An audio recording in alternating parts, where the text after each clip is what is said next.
সমাজে আছে নানান কিছুর প্রচলন, এরই মাঝে সঠিক কোনটি জানেন কি ভাইগণ? ইসলামের আলোকে জেনে চলুন, আমল করি আজীবন। আলহামদুলিল্লাহি রাব্বিল আলামিন, আসসালাতু ওয়াসসালামু আলা সাইয়্যিদিল মুরসালিন, আম্মা বা'দু, ফাউযু বিল্লাহি মিনাশ শাইতানির রাজীম, বিসমিল্লাহির রহমানির রহিম। আসসালাতু ওয়াসসালামু আলাইকা ইয়া রাসূলুল্লাহ ওয়া আলা আলিকা ওয়া আসহাবিকা ইয়া হাবিবাল্লাহ। আসসালাতু ওয়াসসালামু আলাইকা ইয়া নবিয়াল্লাহ ওয়া আলা আলিকা ওয়া আসহাবিকা ইয়া নূরাল্লাহ। মাদানী চ্যানেলের দর্শক শ্রোতা, আলহামদুলিল্লাহ রাব্বিল আলামিন। এই অনুষ্ঠান আর এই অনুষ্ঠানে চমৎকার কিছু বিষয় নিয়ে আলোচনা করা হয়। আর এই অনুষ্ঠানের নাম শুনলেই ইচ্ছা হয় কি অনুষ্ঠানে কি আলোচনা হয় একটু শুনে দেখি। অনুষ্ঠানের নামই তো দেওয়া হয়েছে, তাহলে সঠিক কোনটি? অর্থাৎ সঠিক আর বেঠিক নিয়ে আমাদের মধ্যে যে কথাগুলো হয় ওই বিষয় নিয়েই আলোচনা। বোঝা যায় যে অনুষ্ঠানের নাম শুনেই। আজকের অনুষ্ঠানেও চমৎকার এক টপিক নিয়েছি আলোচনা করার জন্য। আর আপনাদেরকে ভিডিও প্যাকেজ দেখাবো, আপনাদের কলগুলো শুনবো ইনশাআল্লাহ তাবারাক ওয়া তাআলা। নবী রাহমাত শাফি উম্মাত সাল্লাল্লাহু তাআলা আলাইহি ওয়াসাল্লামের আলিশান ফরমান হচ্ছে, তোমরা যেখানেই থাকো না কেন আমার উপর দুরূদ শরীফ পাঠ করো, কেননা তোমাদের দুরূদ আমার নিকট পৌঁছে থাকে। আমরা যে ব্যক্তি বা যারাই চাই যে আমার দুরূদ আমার নবীর নিকট পৌঁছে যাক, আমার দুরূদ আমার নবী শুনুক, আমি দুরূদ শরীফ পাঠ করি, আমার নাম আমার নবীর দরবারে পেশ করা হোক, তবে আমাদের উচিত দুরূদ শরীফ পাঠ করা। আপনি একবার দুরূদ শরীফ পাঠ করবেন আর ফেরেশতারা আপনার নাম আমার নবীর দরবারে পেশ করবে, ইয়া রাসূলুল্লাহ, বাংলাদেশের অমুক অঞ্চলে, অমুক গ্রামে, অমুক শহরে আপনার এক উম্মতি আপনার উপরে দুরূদ শরীফ পাঠ করছে। হাদিসে মোবারকার মধ্যে এসেছে, যে ব্যক্তি দুরূদ শরীফ পাঠ করে ফেরেশতারা তার নাম এবং তার বাবার নাম নবী করিম সাল্লাল্লাহু তাআলা আলাইহি ওয়াসাল্লামের দরবারে পেশ করে আর বলেন, ইয়া রাসূলুল্লাহ, অমুকের ছেলে অমুকে আপনার উপর দুরূদ শরীফ পাঠ করছে। আমি যদি চাই আমার নাম আমার নবীর দরবারে পেশ করা হোক, আমার নবী আমার নাম দেখুক, বা আমার দুরূদ শরীফ আমার নবী শ্রবণ করুক, তবে আমাদের উচিত বেশি পরিমাণে দুরূদ ও সালাম পাঠ করা। সাল্লু আলাল হাবিব সাল্লাল্লাহু তাআলা আলা মুহাম্মদ সাল্লাল্লাহু তাআলা আলাইহি ওয়াসাল্লাম। অন্যান্য দিনের মতো আজকের এই অনুষ্ঠানেও একটি ভিডিও প্যাকেজ আমাদের সাথে আছে। দেখবো আমরা, শুনবো আমরা, জানবো আমরা ইনশাআল্লাহ তাবারাক ওয়া তাআলা। এর পূর্বে আজকের যে বিষয় নিয়েছি, বিষয়টা একবার শুনে নেই আমরা। পৃথিবীতে একই চেহারার একাধিক মানুষ কি হয়? অর্থাৎ একই চেহারার, একই রকম দেখতে সাদৃশ্য, মিল, চেহারার মিল, এমনকি একাধিক মানুষ হয়? নাকি আমরা ছোটবেলা থেকে যা শুনে আসছি সেটা ভুল ছিল? সেটা কি ভুল ছিল, নাকি সত্যিই এমন হয় এক চেহারার মতো আরও 7 জন, আরও 6 জন, আরও 5 জন? এই একটা বিষয় নিয়ে আমাদের সমাজে, আমাদের মধ্যে কিছু কথা আলোচনা বা শুনে থাকি আমরা, যে একই চেহারার আরও একাধিক মানুষ হয়ে থাকে। যেমন আমি, সমাজের মধ্যে প্রচলন রয়েছে আমার মতো নাকি পৃথিবীতে, দুনিয়াতে আরও 7 জন লোক আছে। কতটুকু সত্য আর এ সম্পর্কে আমাদের আইডিয়া কি, আমাদের ধারণা কি, এ বিষয় নিয়ে আজকে আলোচনা শুনবো। এবং কেবলা শাইখে তরিকাত আমির আহলে সুন্নাত দামাত বারকাতুহুল আলিয়া থেকেও আমরা এর উত্তর নেওয়ার চেষ্টা করব, যে একই চেহারার একাধিক লোক হয় কিনা। আমরা এতদিন যা শুনে আসছি সে সম্পর্কে কতটা সত্যতা রয়েছে কোরআন ও হাদিসে জানবো। চলুন আমরা অন্যান্য দিনের মতো মেহমান যেহেতু থাকে অনুষ্ঠানে, আজকেও আমাদের সাথে এক মেহমানকে আমরা রেখেছি, মোবাল্লিগে দাওয়াত ইসলামীকে আমরা রেখেছি, বিজ্ঞ মোবাল্লিগে দাওয়াত ইসলামী। তার থেকে আজকের বিষয় অবশ্যই জানবো। আমাদের রফিক ভাই আমাদের সাথে আছেন, আলহামদুলিল্লাহ রাব্বিল আলামিন। আর রফিক ভাই থেকেও আজকের যে বিষয়, অর্থাৎ একই চেহারার একাধিক লোক হয় কিনা, এ বিষয় নিয়ে কিছু অভিজ্ঞতা কিছু আল্লাহ চাই ইনশাআল্লাহ তাবারক ওয়া তাআলা বিভিন্ন কিতাব থেকে রেফারেন্স ঘটনা আমরা শুনবেন ইনশাআল্লাহ তাআলা। এর পূর্বে চলুন আমরা ভিডিও প্যাকেজটি দেখি এবং ভিডিও প্যাকেজের মধ্যে আজকের বিষয় নিয়ে কি আলোচনা হয় সেটাও আমাদেরকে মন দিয়ে শুনতে হবে। জি, আমাদেরকে ভিডিও প্যাকেজ দেখিয়ে দিন। যেভাবে আল্লাহ পাক দুনিয়ায় 7 জমিন 7 আসমান সৃষ্টি করেছেন, অনুরূপভাবে অনেকে বলে যে দুনিয়ায় 7 জন পরস্পর সাদৃশ্যপূর্ণ ব্যক্তির জন্ম হয়। আবার অনেকে বলে যে কমপক্ষে 2 জন পরস্পর সাদৃশ্যপূর্ণ ব্যক্তির জন্ম অবশ্যই হয়। প্রশ্ন হলো যে এই 7 সংখ্যার সাথে কি নিসবত ও কি হিকমত রয়েছে, আর বাস্তবেই কি 7 জন পরস্পর সাদৃশ্যপূর্ণ ব্যক্তির জন্ম হয় এবং কমপক্ষে 2 জন পরস্পর সাদৃশ্যপূর্ণ ব্যক্তির জন্ম কি অবশ্যই হয়? প্লিজ শেখ বলুন, কি এর বাস্তবতা, কি কল্পকথা? আচ্ছা, যাই হোক না, এ বিষয়ে কোথাও পড়েছি না আলিমের কাছে শুনেছি যে প্রত্যেক ব্যক্তির চেহারার ন্যায় 7 জন ডুপ্লিকেট, অর্থাৎ একজন অরিজিনাল হবে, বাকিরা ডুপ্লিকেট হবে, এমনটা কোথাও পড়িনি। হ্যাঁ, পরস্পর সামঞ্জস্যপূর্ণ চেহারা হওয়া তো সম্ভব। প্রিয় নবী সাল্লাল্লাহু আলাইহি ওয়াসাল্লামের সাথে তার শাহজাদি বিবি ফাতিমা জাহরা রাদিয়াল্লাহু তাআলা আনহার চেহারার মিল ছিল। হাসানাইনে কারিমাইনদের মধ্যে একজন অর্ধ অবয়ব, দ্বিতীয় জনের বাকি অর্ধ অবয়বের সাথে মিল ছিল। তার আরও কিছু আত্মীয় স্বজন ও পরিজনদের মধ্যে 26 জন, জি সর্বমোট এমন 26 জন সৌভাগ্যবান ছিলেন যারা সৃষ্টিগত দিক থেকে হুজুর সাল্লাল্লাহু আলাইহি ওয়াসাল্লামের সাথে আকৃতি ও অবয়বে সামঞ্জস্য রাখতেন। সুতরাং 7 তো অনেক পিছনে পড়ে গেল। তাছাড়া যমজও হয়ে থাকে। একবার এক ব্যক্তি স্বীয় সন্তানকে নিয়ে বারগাহে ফারুকিতে উপস্থিত হন হজরত আমিরুল মুমিনিন ওমর ফারুক আজম রাদিয়াল্লাহু তাআলা আনহুর দরবারে। সৈয়দি ফারুক আজম রাদিয়াল্লাহু তাআলা আনহু তাকে দেখে বললেন যে আমি আজ পর্যন্ত এমন বাবা ছেলে দেখিনি, তাদের চেহারার মধ্যে এতটাই মিল ছিল। বিহ্বলতা প্রকাশ করেছিলেন। এর উত্তরে সেই আগন্তুক জবাব দেন, হুজুর, এই ছেলের কাহিনী তো এর চেয়েও অধিক আশ্চর্যজনক। তাহলে সেটি কি? সেই আগন্তুক বলল, আমি সফরে বের হওয়ার পূর্বে আমার বিবি যে ছিলেন তাকে গর্ভাবস্থায় রেখে আসি, আর আল্লাহ পাকের নিকট দোয়া করি, হে আল্লাহ, তার গর্ভে যা আছে তুমি তার হেফাজত করো। এটি বলে আমি সফরে বেরিয়ে পড়ি। যখন ফিরে আসি তখন জানতে পারি আমার বেগম সাহেবা ইন্তেকাল করেছেন। তার কবরের উপর দূর থেকে জ্বলন্ত অগ্নিশিখা বা চমকপ্রদ কোনো অগ্নিখণ্ড দৃষ্টিগোচর হতো। আমি অবাক হই। আমার বিবি তো বাহ্যত একজন নেককার রমণী ছিলেন, এটা কি? সুতরাং আমি যাই এবং দৃঢ় প্রতিজ্ঞা করি যে না, আমি খুলে দেখবই যে এটি কি। কাজেই আমি কবর খনন করি। আমার সাথে যে ছেলেটিকে দেখছেন সে ওই মুহূর্তে কাফনে আবৃত ছিল।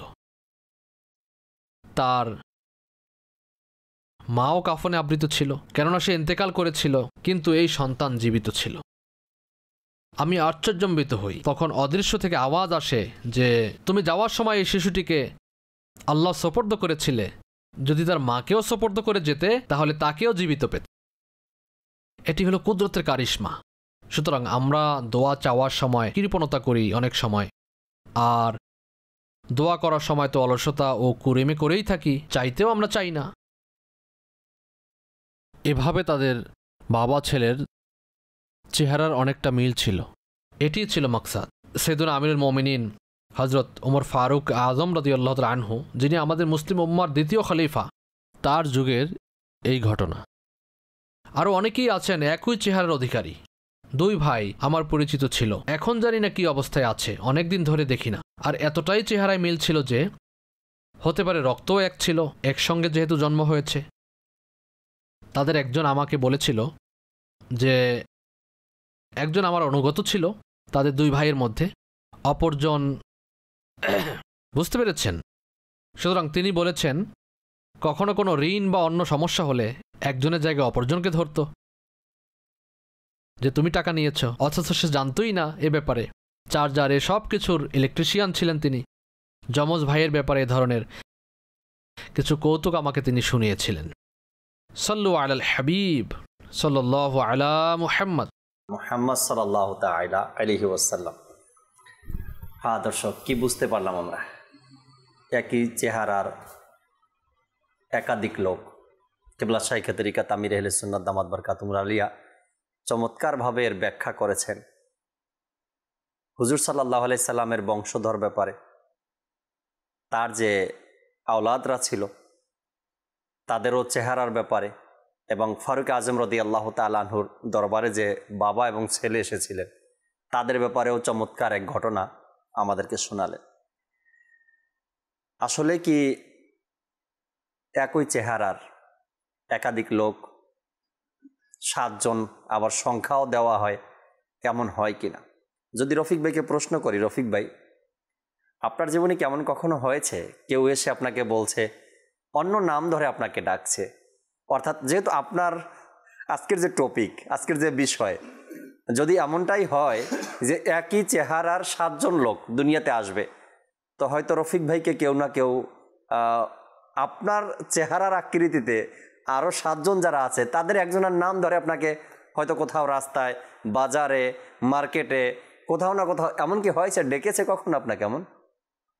না, এমন যেভাবে বলা হচ্ছে বা অনেকের যে একটা যেমন আছে না যে একটা কথা ছড়িয়ে দেয়া লোক সমাজের মাঝে, একটা গুজব রটিয়ে দেয়া, কিংবা একটা এমন একটা তথ্য, এমন একটা উপাত্ত, জি, বা এমন একটা কথা মানুষের মাঝে ছড়িয়ে দেয়া হলো যে এখন জনে জনে জনে জনে সেটা, সেই কথাটা ঘুরতে ঘুরতে ঘুরতে ঘুরতে মানুষের মস্তিষ্কের মধ্যে কথাটা গেঁথে যায় যে এমনই হতে পারে। তো কোথাও কোথাও শুনে থাকি যে একই চেহারার পৃথিবীতে 6 জন আছে, কেউ বলে 7 জন আছে, আবার কেউ বলে 9 জন আছে। আচ্ছা, তো এই যে 6 জন হোক কিংবা 7 জন হোক বা 9 জন হোক, এই কথার কিন্তু ভিত্তি আজ পর্যন্ত নেই, পাওয়া যায়নি।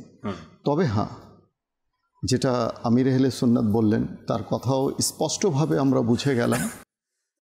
26 জনের কথা বলা হলো জি হুজুর পাক সাল্লাল্লাহু আলাইহি সাল্লামের যুগে, এবং 26 জনকে পাওয়া গেছে যে প্রত্যেকেই এক একজনের অবয়ব জোড়া মিল খুঁজে পাওয়া। আচ্ছা, অনেক সময় আমরা টুইন বেবি দেখি, জি, যমজ বাচ্চা, তাদের মধ্যেও দেখা যাবে যে আপনার সিমিলারিটি থাকে, অবয়ব, চেহারার যে ফেস থাকে, এটা সিমিলারিটি থাকে। কিন্তু আপনি যদি একটু মানে খুব নিবিড়ভাবে যদি আপনি দেখেন, তো কোথাও না কোথাও কোনো না কোনো ডিফারেন্স আছে, অমিল থাকবেই। মানে একদম জেরক্স কপি হবে না। আপনি একটা জিনিস ফটোকপির মেশিনে দিয়ে দিলেন, হুবহু চলে আসলো, এভাবে আমরা এটাই তো মনে করি। কিন্তু এক্স্যাক্টলি আপনার হয়তো দেখা যাবে চোখ ভ্রুটা মিলে গেছে, আইব্রো, তারপর নাকটা মিলে গেছে, কিংবা ওষ্ঠযুগল মিলে গেছে। সে যখন হাসিটা দেয় তখন মনে হয় যে হ্যাঁ, আরে এ তো ওই ব্যক্তির মতোই। অনেক সময় সাইড প্রোফাইল দেখতে একরকম মনে হয়, নাকটা দেখতে একরকম মনে হয়, কিন্তু দেখা যাবে যে অনেক সময় দেখা যাবে যে মেজরিটি সিমিলারিটি মিলে গেছে, কিন্তু কোথাও না কোথাও একটু অমিল আছে, অমিল রয়ে গেছে। এটা যখন কেউ পর্যবেক্ষণ করবে, নিবিড়ভাবে দেখবে, তখনই এটা কিন্তু কুদরতের, আল্লাহ তাবারাক ওয়া তাআলার একটা কি বলবো, একটা মহান কুদরত, রাইট, একটা বিচিত্র, যে দুনিয়াতে কেউ কারোর সাথে কোনো 100% সাদৃশ্য আপনি খুঁজে পাওয়া যাবে না। 100% সাদৃশ্য, এটা আল্লাহ তাবারাক ওয়া তাআলার এক মহান কুদরত। আমরা যদি আরেকটু এভাবে দেখি যে বর্তমান সময় পৃথিবীতে কত কোটি মানুষ, জি, এক একজন মানুষের চেহারা এক এক রকমের, এক একজন মানুষের চরিত্র এক এক রকমের, এক একজন মানুষের মন মানসিকতা এক এক রকমের, এক একজন মানুষের কথার ধরন এক এক রকম। আমি সেটাই এক্স্যাক্টলি বোঝাতে চাচ্ছি যে তাদের চারিত্রিক বৈশিষ্ট্য, তাদের চলন, তাদের বলন, তাদের কথাবার্তা, তাদের চিন্তা চেতনা, এমনকি তাদের কণ্ঠস্বর ভিন্ন, এমনকি তাদের অঙ্গভঙ্গি, জি, ডিফারেন্স থাকবেই। এটাই হচ্ছে কুদরতের একটা মানে কি বলা যায়, একটা নিদর্শন, অতুলনীয়। যদি কেউ আল্লাহ তাবারক ওয়া তাআলার কুদরতকে নিয়ে চিন্তা করে বা ভাবে, তো এর মধ্যে একটা সে নিদর্শন পেয়ে যাবে। আল্লাহ তাবারক ওয়া তাআলা দুনিয়া শুরু থেকে নিয়ে এই পর্যন্ত লক্ষ কোটি মানুষ পৃথিবীতে আসছে এবং চলে গেছে, কারো সাথে কারো কোনো মিল নেই। হ্যাঁ, মনে হয় এটা, আপনাদের মনে হয়, আমাদেরও মনে হয় মাঝে মধ্যে যে এই লোকটা দেখতে সেম এই রকমের। সায়েন্স কি বলে ব্যাপারে? সায়েন্স যে বিষয়টা ব্যাখ্যাটা দিচ্ছে, রফিক ভাইকে দেখতে আমার এক পরিচিত লোকের মতো লাগে, বা রফিক ভাইকে দেখতে আমার বড় ভাইয়ের মতো লাগে, বা রফিক ভাইকে দেখতে আমার এক বন্ধুর মতো লাগে। যাই হোক না কেন, সে যে ভাবলো আপনাকে দেখতে আমার পরিচিত একজনের মতো লাগে। সায়েন্স কি বলে এখানে, কেন এমন হয়? সায়েন্সের দিকে আমরা একটু পরে যাচ্ছি। অনেক সময় মানুষ, যেমন আমাকেই এক সময় কেউ বলতো যে রফিক ভাই, আপনাকে যে আপনার যে ওয়েস রাজা কাদেরী রয়েছে, তার চেহারার যে ঝলক রয়েছে সেটা কিন্তু আপনার মাঝে আসে। আমি তো নিজেকে কখনো খুঁজে পাইনি, আয়নাতে চেষ্টাও করেছি দেখার জন্য, খুঁজে পাচ্ছি। আপনি তো এখন আমার সামনে আছেন, আমিও তো পেলাম না এটা।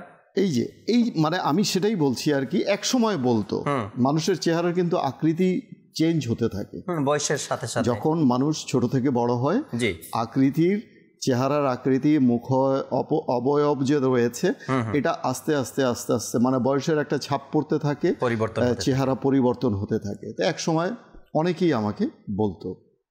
তো এই কথাটা আমি অনেকবার চিন্তা করেছি। আমি বলছি যে কেন এই কথাটা বলে। আসলে আপনি দেখবেন যে এক সময় মানুষ, আমিও আপনাকে একদিন একটা কথা বলেছিলাম যে আপনাকে আমার এক অমুক রিলেটিভসের মতো দেখতে মনে হয়। তো এটা কেন বলা হয়? এটা এই জন্য বলা হয় যে একটা ঝলক চলে আসে চেহারার মধ্যে, রাইট? একটা আবছায়া বলে না, মানুষ একটা মাঝে চেহারাটা অনেকটাই ওর মতো, অনেকটাই এরকম। কিন্তু যখন দুই ব্যক্তিকে মানে এক জায়গায় দাঁড় করানো হবে, তারপর দেখা যাবে যে অনেকটাই ডিফারেন্স দেখা যাবে, অনেকটাই ডিফারেন্স। এমনটাই এটাই বাস্তবতা। এখন সায়েন্স কি বলে? মূলত মা বাবার ডিএনএ, জিন এবং ক্রোমোজোমের কারণে কিন্তু চেহারার এই যে বৈশিষ্ট্য, এগুলো কিন্তু ঘটে থাকে। এটা সায়েন্সের ব্যাখ্যা। আর সায়েন্সের যে কথাগুলো রয়েছে আমরা সে সম্পর্কে একটু শুনি। এই ধরনের লোকদেরকে অ্যাকচুয়ালি বলা হয় যাদের সাদৃশ্য খুঁজে পাওয়া যায়, অলমোস্ট সেম টু সেম খুঁজে পাওয়া যায়, এদেরকে বলা হয় ডোপেল গ্যাঙ্গার। ডোপেল গ্যাঙ্গার যে লোক রয়েছে এই ধরনের, একই চেহারার দুজন মানুষ পাওয়া যায়। অনেক সময় দেখা যায় যে মানে ঘটনাক্রমে হয়ে যায়, চলে আসে সামনে। আপনি দেখবেন যে বিভিন্ন জায়গায় অনেক সময় এই যে কথাটা আমির আহলে সুন্নাত বললেন যে একই চেহারার একই এলাকায় মানুষ তাকে বিব্রত বলে ঋণের পাওনা টাকার জন্য, যে আমার টাকা কবে দেবে। এখন সে তো বলে ভাই আমি তো আপনার থেকে টাকাই নেইনি, কি বলছেন? হ্যাঁ, এই যে মানে একটা কনফিউশন সৃষ্টি হওয়া, ধোকার মধ্যে পড়ে যাওয়া, এই জিনিসগুলো হয় কিসের কারণে জানেন? একজন মানুষ নিখুঁতভাবে, নিবিড়ভাবে কিন্তু কাউকে কখনো কিন্তু চেয়ে থাকে না, তার দিকে দেখে না, হয়তো দেখছে অন্য দিকে দেখছে, একটা মোটামুটি একটা অবয়ব, একটা কাঠামো, চেহারা, হ্যাঁ ঠিক এরকম। কিন্তু যখন আপনি কারোর সাথে কারো সাদৃশ্য আপনি মিলাবেন, তুলনা করতে যাবেন, তখন কিন্তু ওই ডিফারেন্সটা আপনি খুঁজে পেয়ে যাবেন। এটাই হচ্ছে এক্স্যাক্ট ডিফারেন্স দুই চেহারার মাঝে। দুজনের ছবি যদি একই ছবি যদি দেওয়া হয়, অনেক সময় কুইজ এর মধ্যে দেখা যায় দুই ছবির মধ্যে কি পার্থক্য আছে, তখন কিন্তু চিরুনি অভিযান চালানো হয়, চুলচেরা বিশ্লেষণ চালানো হয়, প্রত্যেকটা ছবি মেলানো হয়। ঠোঁট কেমন, কপাল কেমন, মুখ কেমন, চোখ কেমন, নাক কেমন, কোন বস্তুটা কোথায় রাখা আছে, ফুলদানিটা কোথায় রাখা, ওইটা কোথায়, এইভাবে মানুষ কিন্তু তখন ডিফারেন্সটা খুঁজে একসময় বের করেই ফেলে। কিন্তু মানুষ দেখা যায় অ্যাট এ গ্ল্যান্স, এক নজরে মানুষ যখন দেখে আরে এই ব্যক্তি তো অমুকের মতো দেখতে, আসলে এমনটা না। তো টুইন বেবির যে কথাটা, এটা টুইন বেবি যেহেতু একসাথেই থাকে, এদের আবার অলমোস্ট কিন্তু সিমিলারিটি থাকে চেহারা। অনেক সময় মা বাবাও কিন্তু দ্বিধাদ্বন্দ্বে পড়ে যায়, যদিও সব মা বাবা পড়ে না, মা বাবা জানে তার কোন সন্তানকে কি বৈশিষ্ট্য। অনেক সময় এতটাই সিমিলারিটি, এতটাই কাছাকাছি চলে যায় যে ঘরের মানুষও কনফিউজ হয়ে যায়। তারপরেও কিন্তু ভিন্নতা পাওয়া যায়, তাদের পোশাক আদি সবকিছু আলাদা আলাদা করে রাখা হয় যেন ওই কনফিউশনটা সৃষ্টি না হয়। তো কাজেই এদেরকে, এই ধরনের মানুষকে বলা হয় ডোপেলগ্যাঙ্গার, এই ধরনের মানুষের মধ্যে কোনো জৈবিক সম্পর্ক থাকে না কোনো ধরনের, কিন্তু তবুও তাদের দেখতে এতটাই একরকম মনে হয় যে যেন যমজ। কিছু সংস্কৃতিতে ডোপেলগ্যাঙ্গারকে বলা হয় ইভিল টুইন বা ভুতুড়ে বা অলৌকিক বলে ধরা হয়। গবেষণায় দেখা গেছে যে এরকম দেখতে দুজন মানুষের সংখ্যা প্রতি ট্রিলিয়নে, নট বিলিয়ন, নট মিলিয়ন, ট্রিলিয়নে, প্রতি ট্রিলিয়নে একজনেরও কম এমন মানুষের সংখ্যা অনেক কম। অর্থাৎ প্রতি ট্রিলিয়নে একজনেরও কম মানুষের ডোপেলগ্যাঙ্গার থাকতে পারে। ডোপেলগ্যাঙ্গার মানে সেম টু সেম মানুষ, হ্যাঁ, থাকতে পারে। এবার প্রশ্ন হলো যে এরকমই দেখতে 7 জন মানুষ হয় কি না পৃথিবীতে, এটাই হচ্ছে, দ্যাট ইজ দ্য প্রশ্ন আজকের। হ্যাঁ, তো পৃথিবীতে প্রায় 700 কোটি মানুষের বসবাস। একজন মানুষকে কেমন দেখতে হবে তা নির্ভর করে বাবা মার ডিএনএ, জিন, ক্রোমোজোমের উপর। একজন সন্তান দেখতে কেমন হবে, তার চেহারা, অবয়ব, তার শারীরিক গঠন, তার লাবণ্যতা, তার বর্ণ, তার সব কিছু, above all the sight, তার ফিজিক্যাল স্ট্যাটাসটা যে রয়েছে, এটা নির্ভর করে কার উপর? বাবা মার জিন, ডিএনএ এবং ক্রোমোজোমের উপর, সেটা কেমন। তো কাজেই প্রতিটি মানুষের মধ্যে 23 জোড়া ক্রোমোজোম থাকে। কত জোড়া? 23 জোড়া ক্রোমোজোম থাকে। আর প্রতিটি ক্রোমোজোমের দুভাগে, প্রতিটি ক্রোমোজোম দুভাগে বিভক্ত। আমি কিন্তু ইনফরমেটিভ কথাগুলো বলছি, আর এই জন্য একটু বুঝতে হবে কথাগুলো, যে একটি শিশু বাবা মা দুজনের কাছ থেকেই 1 জোড়া করে ক্রোমোজোম পায়। একটি শিশু 1 জোড়া করে ক্রোমোজোম পায়। আর এই ক্রোমোজোম, প্রতি জোড়া ক্রোমোজোম নিজেদের মধ্যে কিছু অংশ বিনিময় করে নতুন ক্রোমোজোম তৈরি করে। এই জেনেটিক ক্রসিং ওভারের জন্য মানুষের চেহারা, আচরণ একে অপরের থেকে আলাদা হয় পৃথিবীতে। ডিফারেন্সটা কিন্তু এই কারণে চলে আসে। হ্যাঁ, এখন আল্লাহ তাআলা কিন্তু এটাই কিন্তু কুদরতের, যেটা সায়েন্স আমরা সেটাকেই মানব, যেটা কোরআন হাদিসের সাথে যায়, যেটা কোরআন হাদিসের সাথে সাংঘর্ষিক, সেটা কিন্তু মানা যাবে না। তাহলে কিন্তু এখানে কিন্তু একটা ইমানের ব্যাপার স্যাপার চলে আসে, আকায়েদের ব্যাপার স্যাপার চলে আসে, বিশ্বাসের একটা ব্যাপার স্যাপার চলে আসে। কারণ সায়েন্স কোরআন থেকে এসেছে, সায়েন্স থেকে কোরআন আসেনি। কোরআন হাদিস থেকেই সায়েন্স, বিজ্ঞানের আবির্ভাব, এগুলোই এসেছে।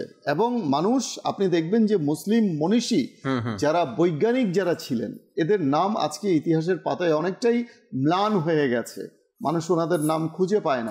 কিন্তু আপনি যখনই দেখবেন কোনো বিজ্ঞানী, বিজ্ঞান হোক সে মানে গাণিতিক শাস্ত্রীয় গাণিতিক বিষয়, কিংবা রসায়ন বিষয়, কিংবা বায়োলজি বিষয়, কিংবা যে কোনো ধরনের, আপনি দেখবেন যে সেই বিজ্ঞানের সেই নামের প্রথম যে নামটাই রয়েছে সৃষ্টিকারী, আবিষ্কারকারক, তার নামই রয়েছে মুসলিম ব্যক্তির।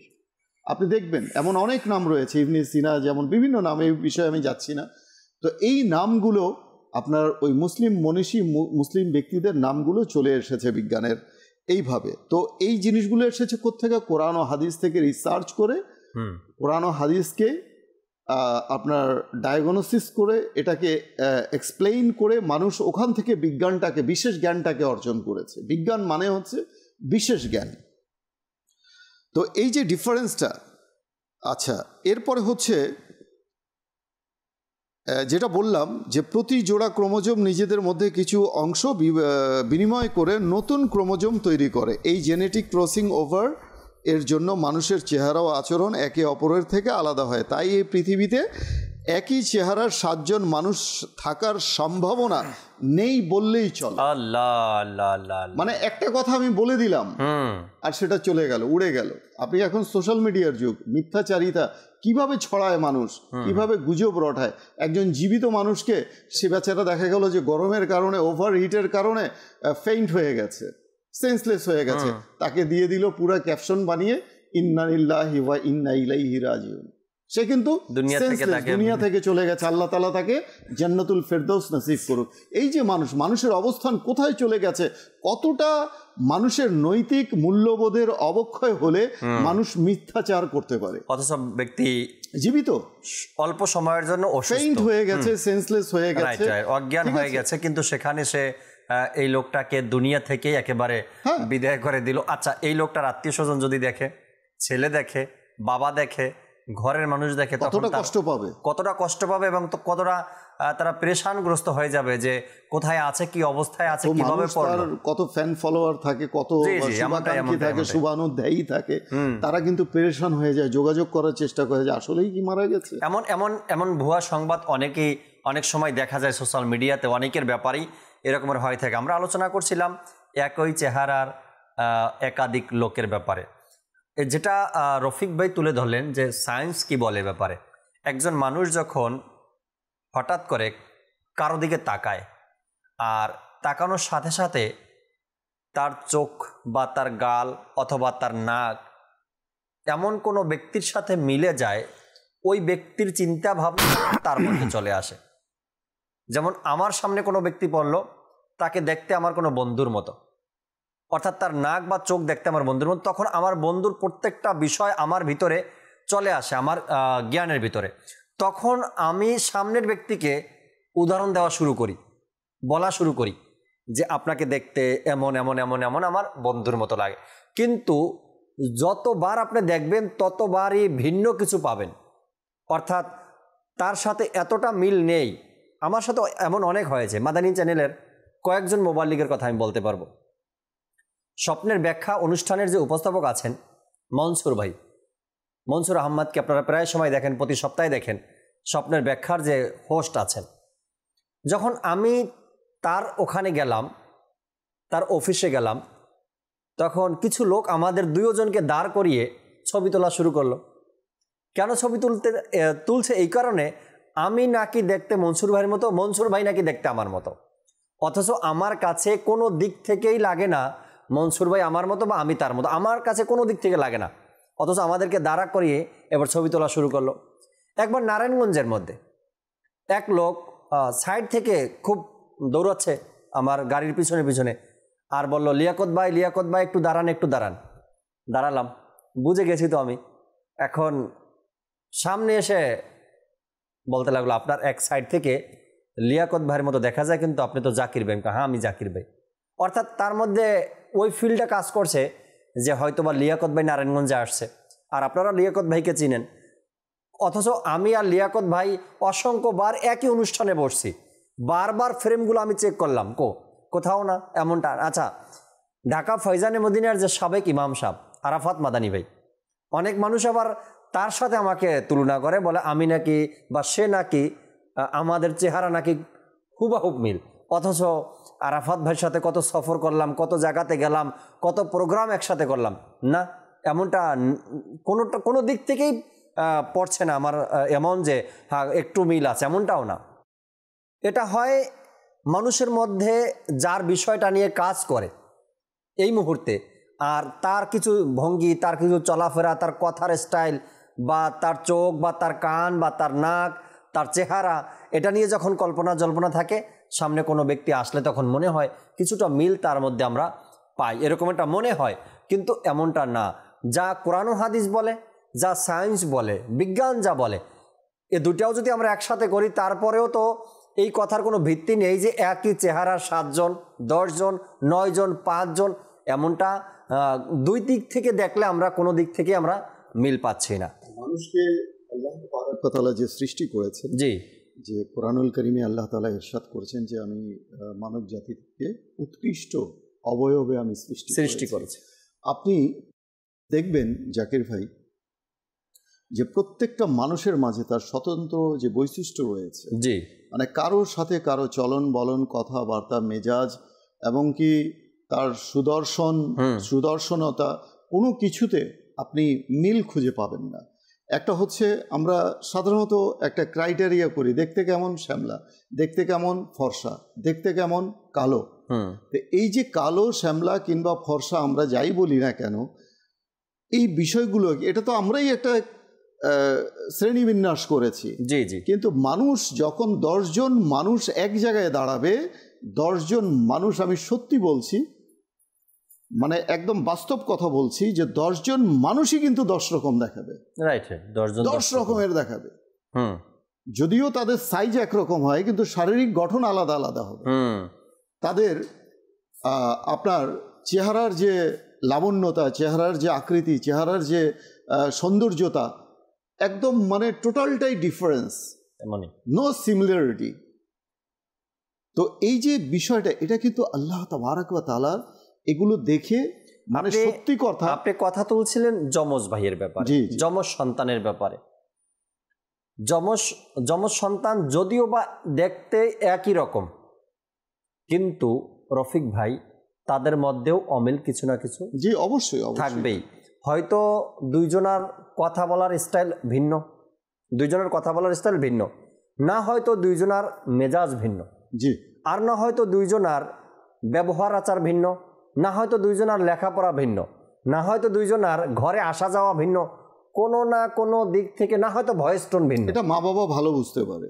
আমরা অনেক বাইরের মানুষ যারা থাকে এরা বেশিরভাগ কনফিউজ হয়ে যায়, কিন্তু যখন আবার তারা নিবিড়ভাবে এটাকে দেখে, পর্যবেক্ষণ করে, তখন কিন্তু তাদের কাছে ডিফারেন্সটা তারা বুঝতে পারে, ক্লিয়ার হয়ে যায় তাদের কাছে। তার মানে যমজ সন্তানও পার্থক্য আছে, এটাকে মানতে হবে। যদি আমরা এই ভুলের মধ্যে থেকে যাই, মানুষ আছে এখনো অনেক ভুল মেনে নিচ্ছে না, আমরাও হয়তোবা ওই সকল মানুষের মতো ভুলের মধ্যে থেকে যাব। একই চেহারার 7 জন না 9 জন, এমনটা কিছুই না। আমরা দর্শকের কয়েকটা কল শুনি, এরপর ইনশাআল্লাহ তাবারক ওয়া তাআলা আবারও ফিরবো আলোচনায়। জি, কল শুনিয়ে দিন। মরিয়ম ইসলাম, উন্নতি বরিশাল। আমি আপনাদের এই মাদারি চ্যানেল সবসময় দেখি, আমার পরিবারও দেখে, ভাল লাগে। আমার জন্য দোয়া করবেন। মাশাআল্লাহ, আল্লাহ তাআলা কবুল করে নিক। আশা রাখি সবসময় মাদানী চ্যানেলের সাথে এভাবে থাকবেন ইনশাআল্লাহ তাআলা। পরবর্তী কল। আমার নাম মোহাম্মদ আশরাফুল ইসলাম, আমার বাড়ি মুন্সিগঞ্জ। আমি মাদানী চ্যানেল নিয়মিত দেখি, আমার খুবই পছন্দের একটি চ্যানেল। মাশাআল্লাহ, খুবই পছন্দের চ্যানেল। আশা রাখি ঘরে পরিবারের সবাইকে মাদানী চ্যানেল দেখার দাওয়াত দিবেন ইনশাআল্লাহ। পরবর্তী কল। আমার নাম হাফেজ আব্দুল মুমিন, রাজশাহী থেকে বলছিলাম। মাদানী চ্যানেলে একটা অনুষ্ঠান দেখি তো ভালো লাগে, আপনি আমাদের জন্য দোয়া করবেন। রাজশাহী থেকে বলছেন আপনি, অনুষ্ঠান দেখেন, মাদানী চ্যানেল দেখেন, আল্লাহ তাআলা ভালো রাখুক আপনাকেও। আমরা কথাগুলো শুনছিলাম একই চেহারার একাধিক মানুষ নিয়ে। কিবলা শাইখে তরিকাত আমির আহলে সুন্নাত দামাত বারকাতুহুল আলিয়াও এ কথাই বললেন যে হয়তোবা আমাদের কাছে মনে হয় দেখতে সেম, কিন্তু তার মধ্যেও কিছু অমিল থাকে, এবং সেটা যখন আপনি বারবার তার সাথে দেখা সাক্ষাৎ করবেন তখন এটা বুঝতে পারবেন। একবার হুজুর সাল্লাল্লাহু তাআলা আলাইহি ওয়াসাল্লাম কোথাও তাশরিফ নিয়ে যাচ্ছিলেন।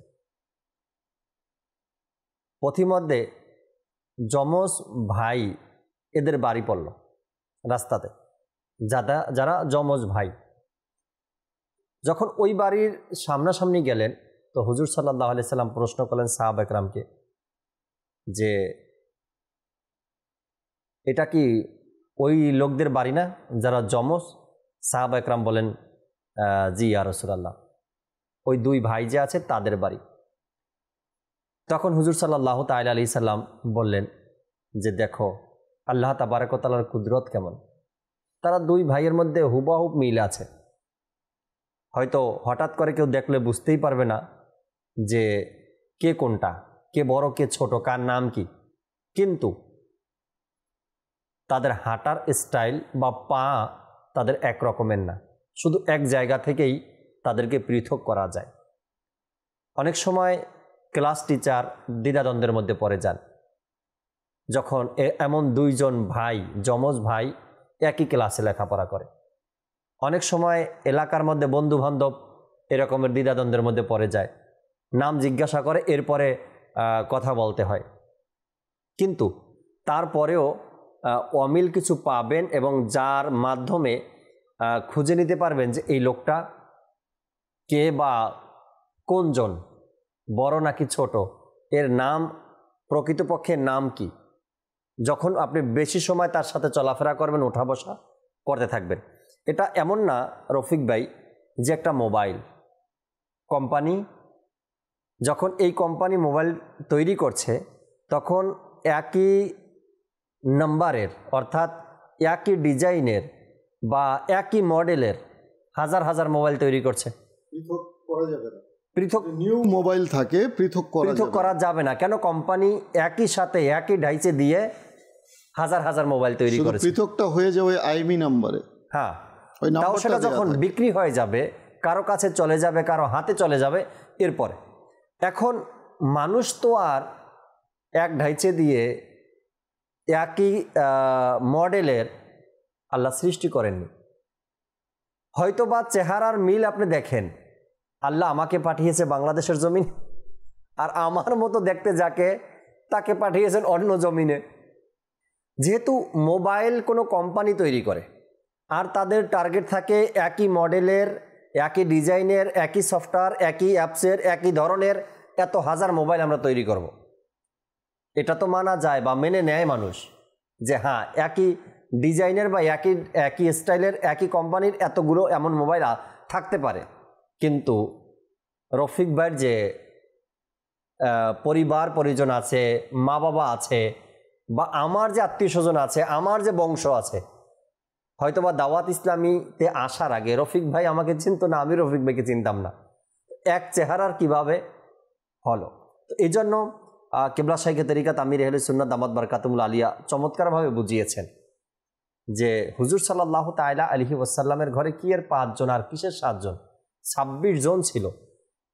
26 জন ছিল যারা পরিবারে, হ্যাঁ পরিবারে একে অপরের সাথে মিল ছিল, কারো না কারোর সাথে মিল ছিল। এভাবে করে যেমন ইমাম হুসাইন রাদিয়াল্লাহু তাআলা আনহুর ব্যাপারে বলা হয় যে হুবহু হুজুর সাল্লাল্লাহু আলাইহি সাল্লামের মতো দেখতে তিনি ছিলেন, কিন্তু তারপরেও কিছু না কিছু অমিল থেকেই যায়, রয়েই যায়। আর আমরা যারা এক ঘরের না, এক বংশের না, এক এলাকার না, এটাতে তো কোনো প্রশ্নই আসে না। এক নবজাতক শিশু যখন জন্মগ্রহণ করে জি পরিবারে, একটু যখন শিশুটা বড় হয়ে ওঠে, আত্মীয় স্বজন যারাই থাকে তাকে দেখা মাত্রই কিন্তু এই কমেন্টটা তো করবেই করবে, আরে চেহারাটা হয়েছে তো দেখি এর ফুপুর মতো, ঠোঁটটা হয়েছে এর ফুপুর মতো, নাকটা হয়েছে এর বাবার মতো, মুখটা চোখটা হয়েছে এর মায়ের মতো। এই যে মানে সিমিলারিটিটা, মানুষের সাথে মিল খুঁজে বেড়ায়। হ্যাঁ, আর স্বাভাবিক একটা বাচ্চার মধ্যে। কিন্তু যখন আপনি দেখবেন ফুপুকে, মাকে, বোনকে, চাচাকে একত্রিত করা হবে, তখন কিন্তু দেখা যাবে যে কেউই কারোর সাথে কোনো মিল নেই, কারোর সাথে কোনো মিল নেই। হয়তো দেখা যাচ্ছে আপনার চোখ আমার চোখ, জি ধরে নিলাম তর্কের খাতিরে সেম, কিন্তু দেখা যাবে যে চিকের মধ্যে গিয়ে কিংবা লিপের মধ্যে গিয়ে সেখানে গিয়ে ডিফারেন্স আছে। এমনটাই তো এইরকমই ব্যাপারটা, এরকমই আমরা অনেক সময় ভালোবেসে, আমরা অনেক সময় দেখবেন যে আপনাকে যে ভালোবাসে না, সে অনেকের মাঝে আপনাকে খুঁজে বেড়াবে, যাকে দে আরে জাকির ভাই যাচ্ছে, এটাই বাস্তবতা। কিন্তু এমন কেন? সে আপনাকে ভালোবাসে। হ্যাঁ, এটা আমি ম্যান টু ম্যান ভেরি করে সবার, আমি মানুষের কথা বলছি। তো দেখবেন যে সে কিন্তু তার ওই ভালো লাগা মানুষটাকেই কিন্তু সে অন্যের মাঝে খুঁজে বেড়ায়। কেননা তার মাথায় এটাই ঘুরপাক খায়, এটাই সে চিন্তা ভাবনা করছে।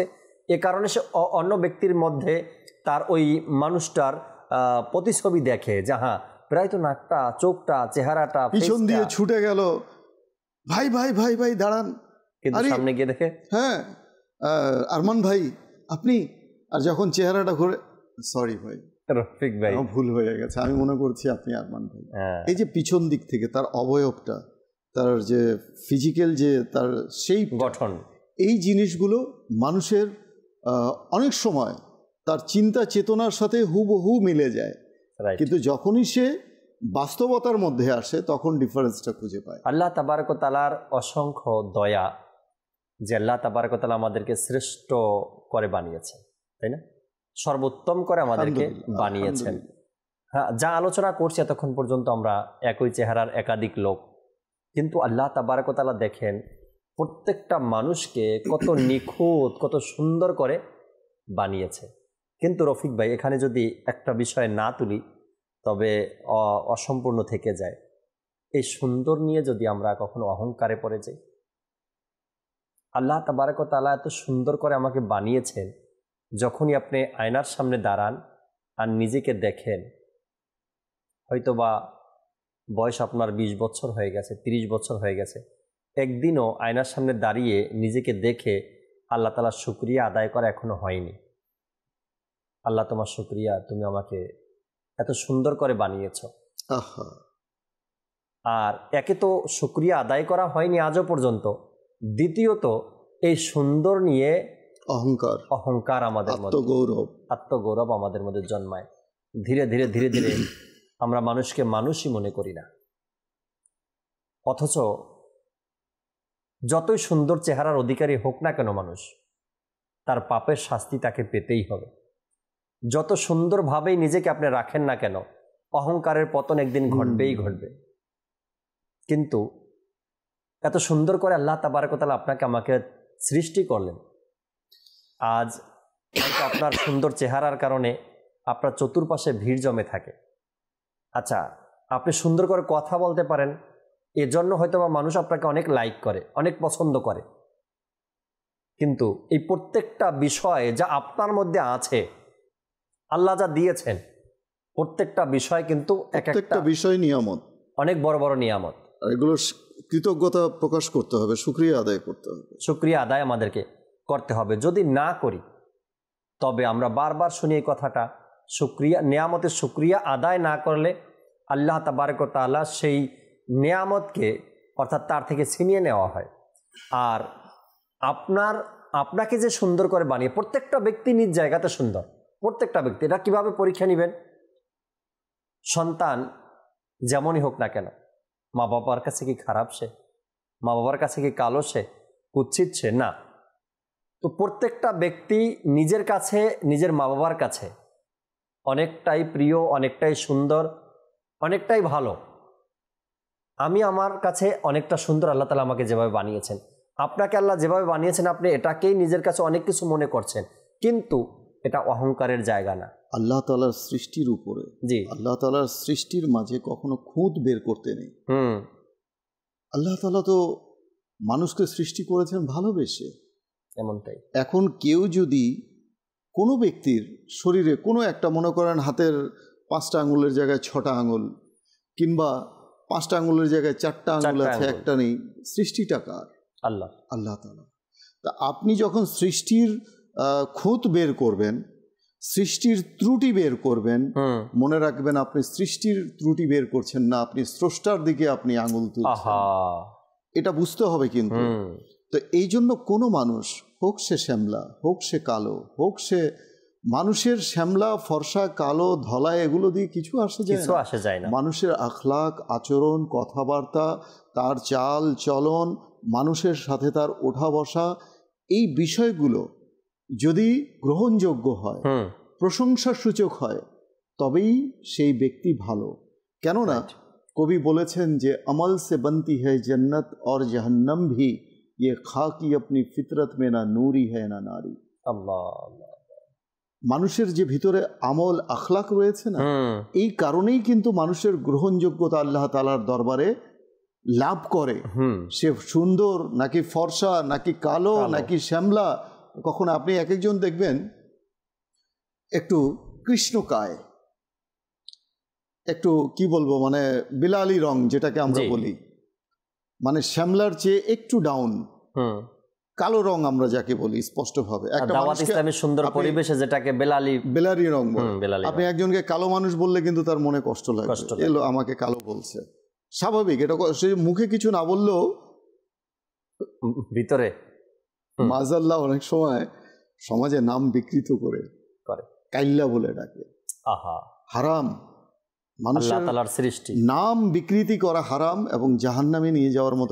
ওলামায়ে কেরাম, এখানে একটু বলি আমি, আপনি যাকে তার রং দেখে বিবেচনা করলেন, কাল কিয়ামতের ময়দানে সেই যদি জান্নাতে যায়, আমি সে কথাই বলছি যে তার চেহারা, এমনও মানুষ আছে জাকির ভাই, আমি নিজে দেখেছি যে চেহারা বিলালি রং, বিলাল রাদিয়াল্লাহু তাআলা আনহুর সুবহানাল্লাহ রং, কিন্তু চেহারা এত মায়াবী, তার মর্যাদা কত ইসলামে, চেহারার মধ্যে এত মিষ্টতা। আমি পুরুষের কথা বলছি, এত মায়া লাগে যে মানে ইচ্ছে করে যে আরেকবার একটু তাকাই। আল্লাহ আল্লাহ, মানে ভালো লাগা, সুবহানাল্লাহ। সৃষ্টি, আপনি দেখবেন সৃষ্টি, আপনি খাবার রান্নাটা ভালো হলে কার প্রশংসা হয়? গৃহিণীর প্রশংসা হয়, যে রান্না করছে। তো সৃষ্টি যদি সুন্দর হয়, প্রশংসাটা কার হয়? স্রষ্টা। তো তখন ওই মানুষটা দেখা যায় যে তার আদব আখলাক এত ভালো, এত ভালো, এত নম্র, এত বিনয়ী, তখন সে কালো মানুষটাকেই মনে হয় যে বুকে জড়িয়ে ধরি। আরেকজন ফর্সা মানুষ, অহংকারে ভর্তি, খুব সুন্দর দেখতে। আমরা তো সুন্দর বলতে ফর্সাকেই বুঝি। এখন নাকটা যদি বোঁচাও থাকে তবুও সে সুন্দর, তারপরে সে সুন্দর। চোখটা যদি ছোটও থাকে তবুও সে সুন্দর। এখন ওই মানুষটার আচরণ সব দিক থেকে সে ফিটফাট, দেখতে খুব সুদর্শন, তার আচরণটা যদি খারাপ, দুর্বল হয়ে যায়, তার আচরণটা যদি মানুষকে কষ্টদায়ক হয়, অহংকার, আত্মগৌরব, তখন তার ঠিকানা কোথায় হবে? জাহান্নাম। জাহান্নাম। তো এই জন্য কবি যে বলেছেন না যে আমল সে বনতি হ্যায় জান্নাত और जहन्नम भी ये खाकी अपनी फितरत में ना नूरी। খাকি মানে মাটির দেহ। এই মাটির দেহর নিজস্ব কোনো স্বকীয়তা নেই যে সে জান্নাতে যাবে নাকি জাহান্নামে যাবে। তার স্বকীয়তা কিসের মধ্যে আছে? তার আমলের মধ্যে, তার আদবের মধ্যে, তার আখলাকের মধ্যে। তার আদব, তার আখলাক, তার আমল তাকে ফয়সালা করবে সে জান্নাতে যাবে নাকি জাহান্নামে যাবে। হাদিসে মুবারাকার মধ্যে রয়েছে, যে ব্যক্তির অন্তরে সরিষার দানা পরিমাণও অহংকার থাকবে সে জান্নাতে যেতে পারবে না। সরিষার দানা পরিমাণও, সরিষার দানা কতটুকু হতে পারে?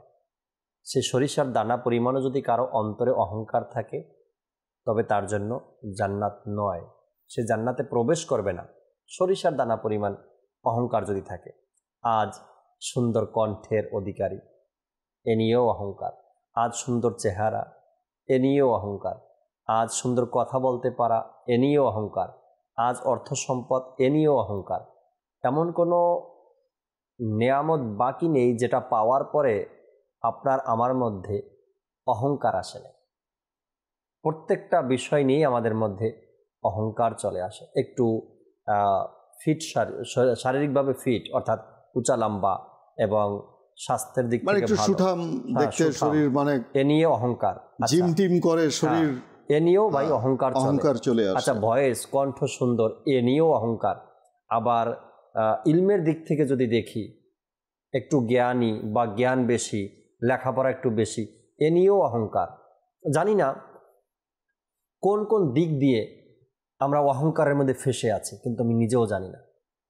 কিন্তু সুন্দর হোক বা কালো হোক, বোবা হোক বা কথা বাকশক্তি আছে সে হোক, গরিব বা ধনী, যেই হোক না কেন, যখন নিঃশ্বাসটা বন্ধ হয়ে যাবে তখন সবার জন্য রাজা বাদশাহ যেই আছে সবার জন্য একই নিয়ম, একই হুকুম।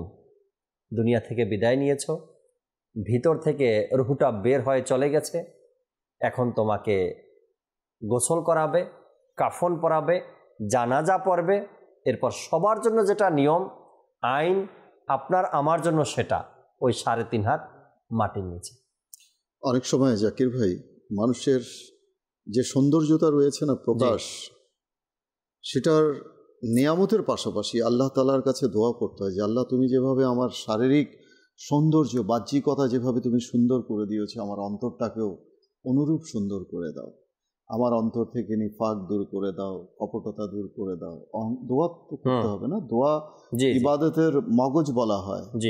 আদ-দোয়া মাখফুল ইবাদা, দোয়া মুমিনের হাতিয়ার, হাদিসে পাকে এসেছে। দোয়ার মাধ্যমে ভাগ্য পরিবর্তন হয়ে যায় মুসলমানের। তো দোয়া করা উচিত যে আল্লাহ, আমার অন্তর থেকে কপটতা, হিংসা, নিফাক, আমার অন্তর থেকে দ্বিমুখী ভাব, আমার অন্তর থেকে হাসাদ, কিনা, হিংসা, বিদ্বেষ মুসলমানের প্রতি আল্লাহ দূর করে দাও এবং তার পরিবর্তে অন্তরে ইখলাস দান করো, নম্রতা দান করো, বিনয় দান করো। দোয়া করতে হয়। রাইট। অহংকার তখনই আসে মানুষের মধ্যে যখন এই সম্পর্কে জ্ঞান না থাকে। জ্ঞান না থাকলেই মানুষের মধ্যে অহংকার চলে আসে।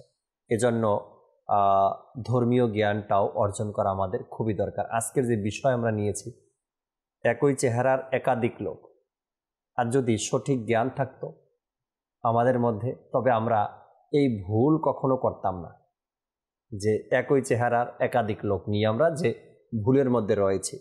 নাম্বার 2, অহংকারের ব্যাপারে আমাদের জ্ঞান না থাকার কারণে আমরা কখন কোথায় কিভাবে অহংকারের মধ্যে পড়ে যাই সেটা নিজেও জানি না। কোনো এক জায়গাতে গেলেন, কোথাও যাওয়ার পরে আপনার পাশ থেকে কেউ বলে উঠল, আচ্ছা এই লোকটা সেই লোকটা না যার কণ্ঠ খুব সুন্দর। আপনি পাশে বসে শুনছেন, আপনার মধ্যে চলে আসছে অহংকার। হ্যাঁ, আমাকে নিয়ে মানুষ গর্ব করছে, আমাকে নিয়ে মানুষ আলোচনা করছে, আমার কণ্ঠ সুন্দর, আমি ভালো বলতে পারি, আমি ভালো বয়ান করতে পারি। ভিতরে চলে আসছে, কখন কিভাবে আসছে আপনি নিজে টেরও পাননি, অহংকার ভিতরে চলে আসছে। তো এই ধর্মীয় জ্ঞান না থাকার কারণে, ধর্মীয় জ্ঞান অর্জন না করার কারণে আমাদের মধ্যে কখন যে অহংকার চলে আসছে, কোন বিষয়ে কখন অহংকার আমার মধ্যে চলে আসলো আমি নিজেও জানি না। যদি জানতাম তা হয়তোবা আমি সে অহংকার থেকে নিজেকে বাঁচাতে পারতাম। বিদ্বেষের ব্যাপারেও এরকম আছে, যেহেতু এখানে আত্মিক ব্যাধি কিংবা মনের কিছু চিন্তাধারা সব কিছু এখানে চলে আসছে বিষয়টা। মাদানী চ্যানেল তো আপনার কোনো বিষয়ে বাদ দেয় না, সব বিষয়ই ঘরে বাইরে যেখানে যেখানে চিকিৎসা দরকার সেখানে মাদানী চ্যানেল কথা বলে, অভ্যন্তরীণ বহির্ভূত সব কিছুই আলোচনা করতে হবে। অনেক সময় বিদ্বেষ করে না যে মুসলমানের হিংসা কাকে বলে, হাসাদ কাকে বলে, বিদ্বেষ কাকে বলে। কারো কাছে নিয়ামত আছে, সেই নিয়ামতটা যেন আমার কাছে চলে আসে, সেই নিয়ামতটা যেন আমার কাছে চলে আসে, সে যেন নিয়ামত শূন্য হয়ে যায়। এটা হচ্ছে হিংসা, হাসাদ, বিদ্বেষ। আরও একটা বিদ্বেষ কি, সেই বিদ্বেষ সম্পর্কে আমরা তো এই বিষয়গুলো জানি না, যেগুলো বাতিনি হিংসা বিদ্বেষ। আমরা জ্বলতে থাকি, ভিতরে ভিতরে পুড়তে থাকি। কেউ কোনো নিয়ামত পেল, কোনো একটা ভালো উন্নতির শিখরে চলে গেল, তাকে নিয়ে আমরা হিংসা করি কিনা।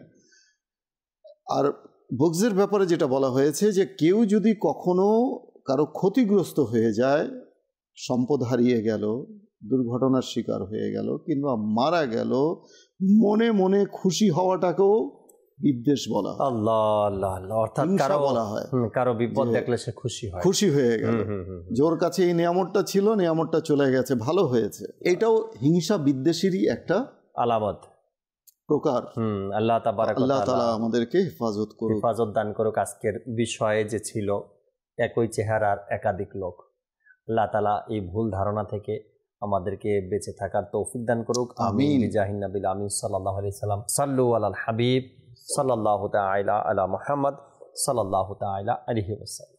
সমাজে আছে নানান কিছুর প্রচলন, এরই মাঝে সঠিক কোনটি জানেন কি ভাইগণ?